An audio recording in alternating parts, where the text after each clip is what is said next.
നമുക്ക് പെട്ടെന്നൊരു watermelon mojito ഉണ്ടാക്കാം. അതിനുവേണ്ടി ഞാൻ വലിയൊരു തണ്ണിമത്തൻ എടുത്തിട്ടുണ്ട്. ഒരു ഗ്ലാസ്സിൽ 4 ഐസ് ക്യൂബ്സ് ഇട്ട് കൊടുക്കുക. അതിലേക്ക് കുറച്ച് പുതിനയിലയും കൂടി ഇട്ട് കൊടുക്കുക കേട്ടോ.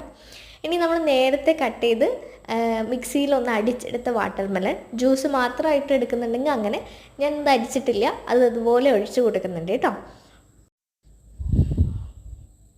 ആവശ്യത്തിന് നമ്മൾ അതിലേക്ക് ഒഴിച്ചു കൊടുക്കുക. ഇനി ഞാനിപ്പോൾ എടുത്തിട്ടുള്ളത് സ്പ്രൈറ്റാണ്. നിങ്ങൾക്ക് 7-അപ്പോ അല്ലെങ്കിൽ വെറും സോഡയോ ഒഴിച്ചിട്ട് അതിലേക്ക് ഇത്തിരി പഞ്ചസാര ഇട്ടാലും മതിയാകും. ഞാനിവിടെ സ്പ്രൈറ്റ് മാത്രമാണ് എടുത്തിട്ടുള്ളത് കേട്ടോ.